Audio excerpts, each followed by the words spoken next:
Okay, guys, on the rail, SummerSlam is starting to look like it's going to be a very excellent card. The fact is, they actually have 10 matches on there right now, and it looks great. It really does. But this isn't about SummerSlam. I'm actually going to do a predictions video maybe a little later down the line. Probably sometime this weekend. But this is about Raw. Now, the only weak point about Raw was Seth Rollins. And that's the sad thing to actually say. Excuse me, I actually just ate something. But anyway, Seth Rollins literally makes the belt look weak compared to Cena. Now, I don't even know if Cena means to do this, but he literally is making Seth Rollins, the champion, look weak. I mean, Seth Rollins doesn't even have a retort. Like, that's the sad part. He doesn't even have anything clever to say to outdo Cena. And Cena has literally been beating him up and beating him up and beating him up verbally, like literally just manhandling him verbally for months. And that's the sad part about the entire thing, especially what happened tonight. Man, Cena literally put like a straight up verbal whooping on him, and he's the US champ. You want the actual, WWE champion, the guy who's pretty much supposed to be the biggest dog in the yard, to outdo the smallest one in the yard. And Cena outdid him by miles. Really. And that's pretty sad. You want your champion to be clever. You want your champion to be the guy that, whether he's a heel or a face, you want him to feel like that top guy. Seth Rollins, I hate to say it, but his 15 minutes is pretty much up. Even though he did what he did at WrestleMania, that he was able to cash in the Money in the Bank briefcase against Brock Lesnar to literally and took the title away from Roman Reigns.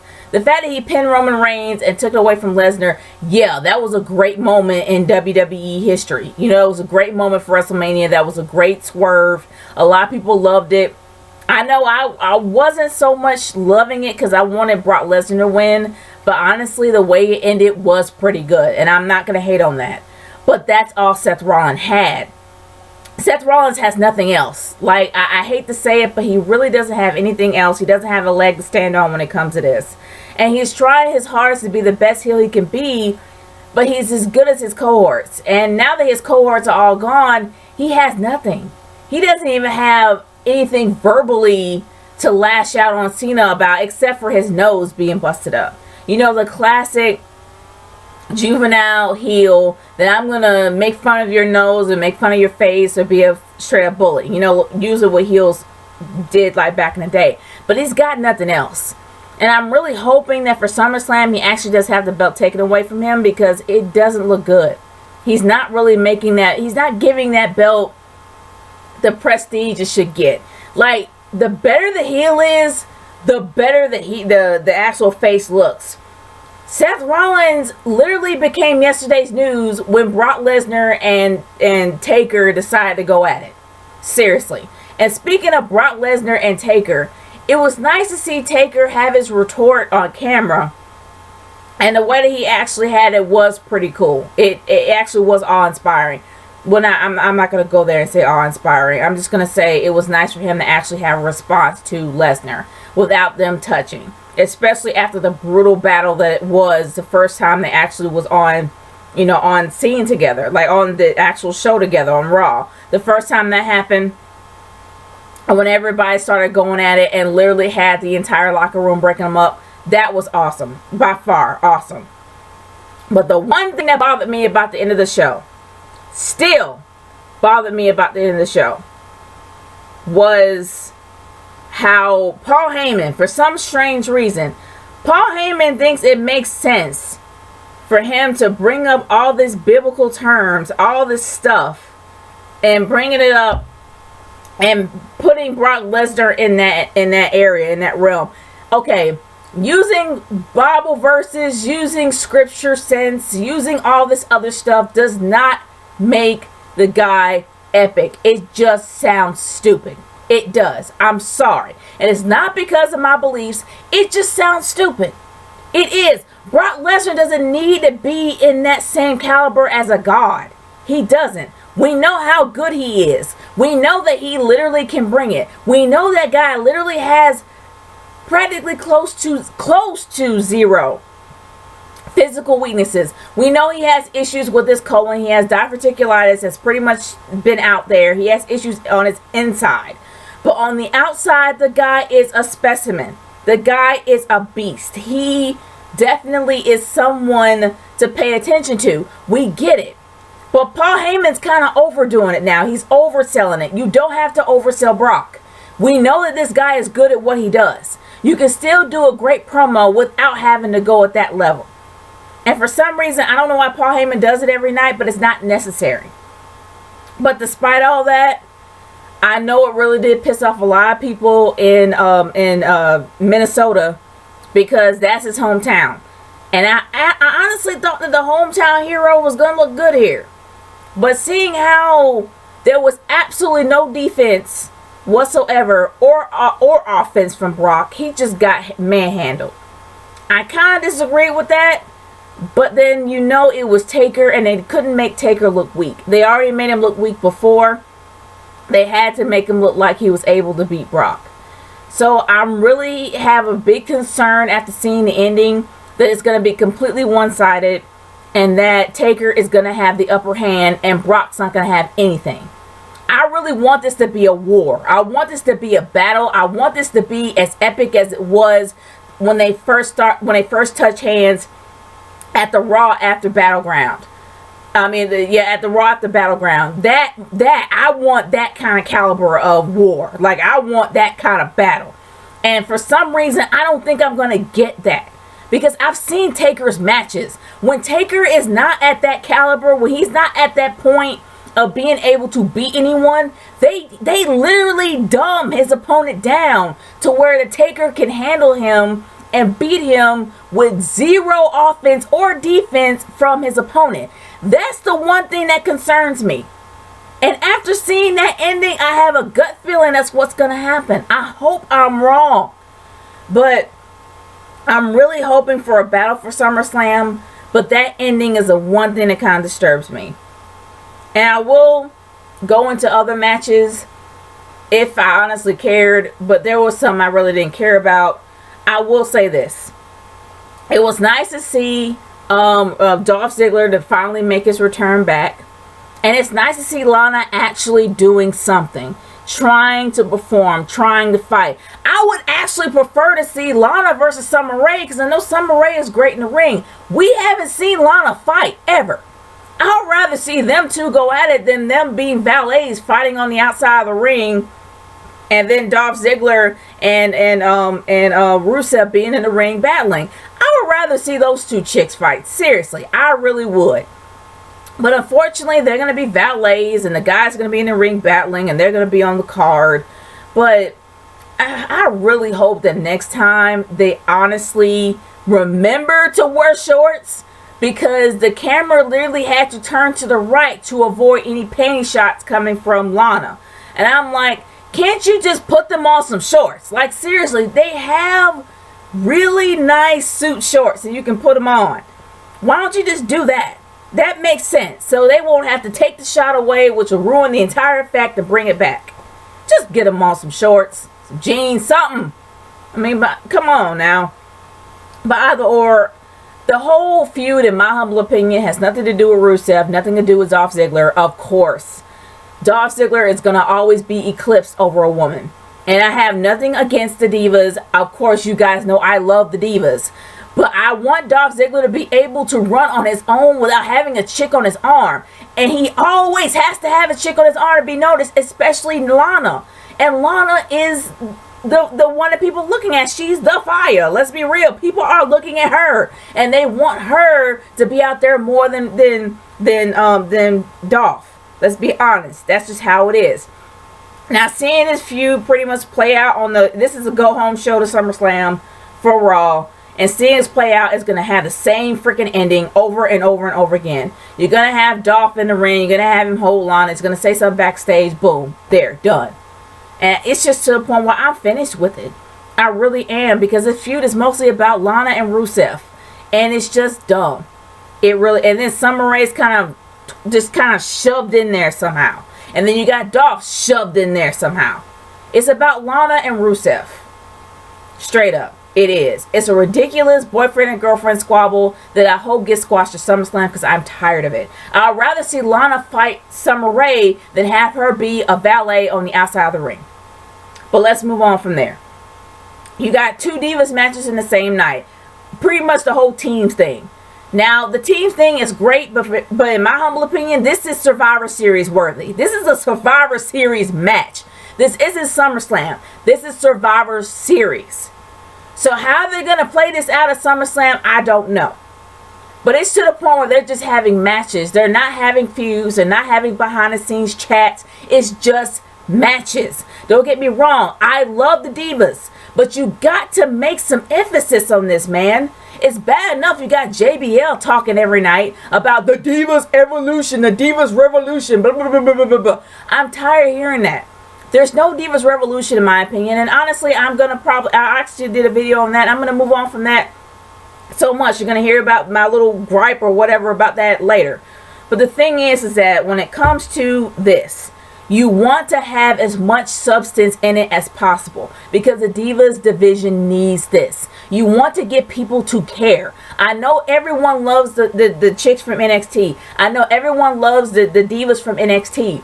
But you got to have some substance for the Divas that are still on Raw. The ones that were on the main roster before they came in. You got to give them some substance. You got to give them a good story to tell. And there's nothing there. It's just matches. That's it. I would love for them to start something out of this. But they haven't done anything. They just have random matches day in, day out. I'm the best. I'm the best. I'm the best. I don't know. I just don't really see much for this storyline, but hopefully they may hype it up on SmackDown. I don't watch SmackDown that much, so I would know. I don't even watch it at all. But either or, I'm really hoping that these guys actually put on the best match they can ever put on. Seriously. Because Nikki Bella is just looking like a glorified belt holder. There's nothing more to her right now. She is great. She has done a great job improving herself in the ring. She went leaps and bounds to who she was when she first came out. She finally has an identity separate from her sister because her sister is planning on leaving. And you can tell that. But right now, with her being a title holder, she's done nothing for the belt. Like, she's just holding it. That's all she's doing. And I'm hoping that this feud, or if it is one, makes a good match at SummerSlam, because I don't see it. Even though we had a match with her versus the Boss, and I love the Boss, but seriously, man, even if you have these matches with these women, they don't have a good story to tell. And now they decide to put storylines into it. That's what you gotta do. And Nikki's gotta look good. If she's gonna drop the belt at WrestleMania, which I know she is going to, she's got to look good all the way there. And they haven't been doing that. They haven't.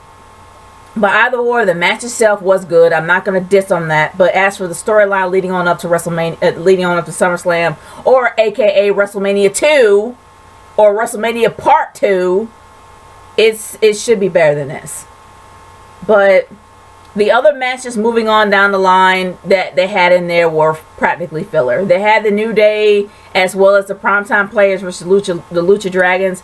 And honestly, y'all, I didn't care. I really didn't. There was a lot of matches that was on the card tonight that I could care less about. Because there was a few things that I was looking into that I cared about the most. And of course, it was going to be anything related to Brock. As well, it was going to be, the feud between him and Taker. But Bray Wyatt and Luke Harper versus Roman Reigns and Dean Ambrose. I honestly wish I would see more of Dean Ambrose more than Roman Reigns. And I'm not hating on Roman Reigns because Roman Reigns deserves to have his shot. He's worked hard to get to where he is. And it shows. And yeah, he got a lot of heat about it. He got a lot of heat about it like in the past. And that was because he was pushed too early. But now that they're actually gradually moving him along, and him being in this feud with Bray Wyatt may help him a little bit. But now that you got Luke Harper back in the mix, and now you've got Dean Ambrose back in the mix, it's going to be a pretty good match. And seeing that this storyline is written really well, in my opinion, especially with the feud between Roman Reigns and Bray Wyatt, was great. And then having Luke Harper come back makes it even better for me. But my biggest problem is that Dean Ambrose should have been a champion by now. And it seems like Dean Ambrose kind of surpassed Roman Reigns. So him tagging up with him just seems like it's kind of a letdown for him. That's just me personally. It has nothing to do with the match. Not saying that the match is bad. I just wish that Dean Ambrose was able to move up from where he was. He actually did win the championship for maybe 5 seconds and then lost it. Everybody knows what happened in Battleground. I'm not going to get into that. But I am going to say this. This is going to be a really good match. This is going to be a really great tag match in my book, and I think they did a great job building up Roman Reigns and the feud with him and Bray Wyatt. Now you're adding those two in the mix, it's going to be great. And I think it was a great setup, and I kind of enjoyed it. I really did. And as for Randy Orton, aka Random Randy, I could care less about his match with Sheamus. I really can. They actually had that as the first match opening up the entire show, and I could care less. And it's not because these guys are bad. They're vets. They have that chemistry where it can work. They work with each other long enough to know how each other pans out in the ring and how to play out their moves and how to have that great chemistry in the ring. That I know this. That's the problem. The biggest thing is that there's absolutely no storyline or anything leading on up to why this match is important. There's nothing there. Just because it's Randy? Come on. That's why I say Random Randy. Because Randy is in all these feuds that make no sense. It's not even a feud. He's just there.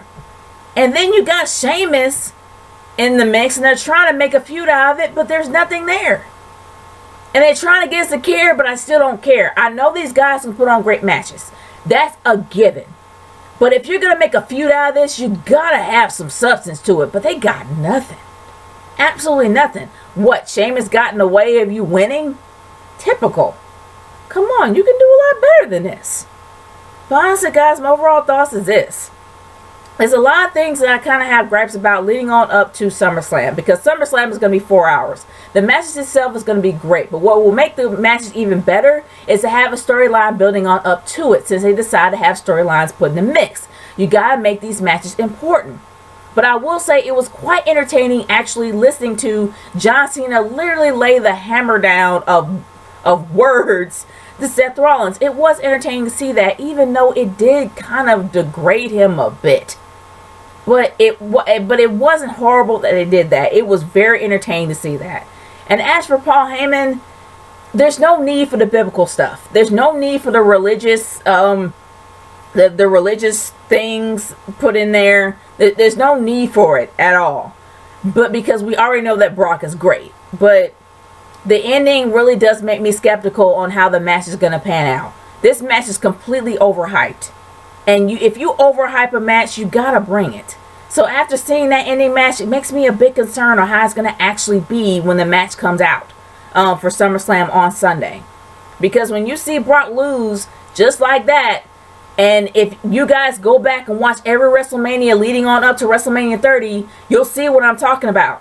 After WrestleMania 27, on down to WrestleMania 30, you can tell that every opponent that Taker fought against was dumbed down tremendously to where it was simple. It was like having it on super easy mode for any video game you've ever played. That's how I saw it. And after seeing that ending, makes me a bit skeptical on how this match is going to pan out. But after overall Raw, the overall Raw did its job. It put the cards up front. It didn't put in a lot of filler. And then there was probably some here and there. But it wasn't so much to where it literally took away of what the purpose was, to bring out SummerSlam, to literally talk about the matches and get you hyped up about SummerSlam. That was the overall purpose. Stephanie and Triple H did a good job doing it at the beginning of the show, and they focused on SummerSlam throughout the entire show, which is great, which is a good idea. So overall, it did a great job there. But I do have a bit of, I am skeptical about a few of the matches that I've seen because of how it may play out. Sometimes it can be foreshadowing, but I'm hoping that I'm wrong. But as for the overall show, the show was not bad. The show actually was pretty good. It was pretty decent. But like I said, I do have my moments of skepticism after seeing the ending, as well as some of the matches and how they were played out. But those are my thoughts. Guys, I want to hear your thoughts about this Raw. Leave a comment in the comment section below. If you still send a video response, send it to me. But I still want to hear your thoughts about it, as well as your personal thoughts about SummerSlam and who do you think is going to win. What are your predictions? But honestly, I'm going to do a predictions video on that. So if you want to put it here, fine. If you want to put it on my predictions video, that's fine too. But guys, I'm dipping out. Nature Girl 30 signing off. Peace out, guys. Later.